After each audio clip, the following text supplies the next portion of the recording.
Chers auditeurs, dans ce nouvel épisode, nous allons parler de comment prouver que le business fonctionne sans vous et pourquoi c'est indispensable lorsque vous envisagez une transmission, une levée de fonds ou simplement une vie plus équilibrée.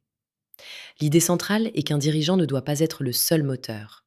Pour attirer des partenaires et sécuriser votre tranquillité, l'entreprise doit pouvoir tourner sans votre présence permanente.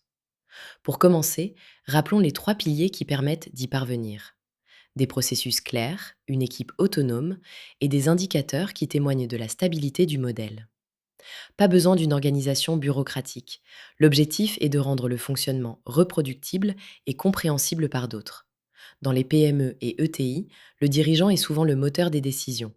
L'enjeu est de démontrer que la majorité des opérations peut être gérée sans lui.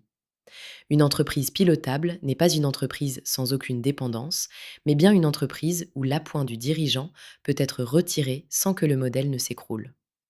Les preuves ne sont pas théoriques, elles se voient dans l'organisation, dans les chiffres et dans le comportement de l'entreprise lorsque vous vous retirez brièvement. Comment analyser sa situation? Étape 1. Listez tout ce que vous faites sur une semaine.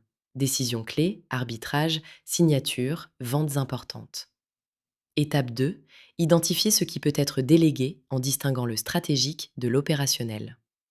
Étape 3. Vérifier s'il existe un relais humain clair. L'entreprise peut-elle tourner une semaine sans vous?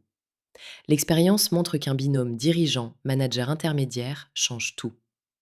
Étape 4. Contrôler l'existence de processus simples. Un processus n'est pas un manuel de 80 pages, c'est une façon de faire comprise et reproductible. Une PME structurée a généralement de 10 à 15 processus clés. Passons maintenant aux erreurs fréquentes et comment les éviter.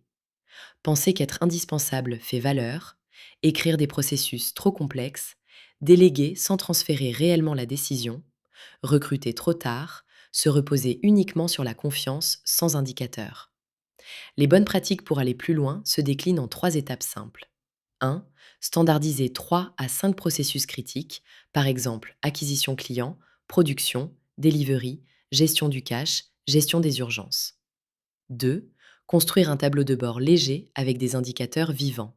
Délai moyen, marge par projet, taux de transformation, encours client. 3. Tester la réalité en planifiant des périodes de retrait. Une semaine, puis deux, pour observer ce qui fonctionne et ce qui casse. En procédant ainsi, vous transformez une PME dépendante en une structure pérenne, transmissible et plus confortable à piloter. Chez Scale to Sell, nous accompagnons les dirigeants pour clarifier ce que fait réellement l'entreprise, réduire les angles morts et la rendre réellement attractive aux yeux des acquéreurs potentiels. En somme, une société ne se vend pas, elle s'achète. Pour aller plus loin, contactez-nous ou lisez le blog.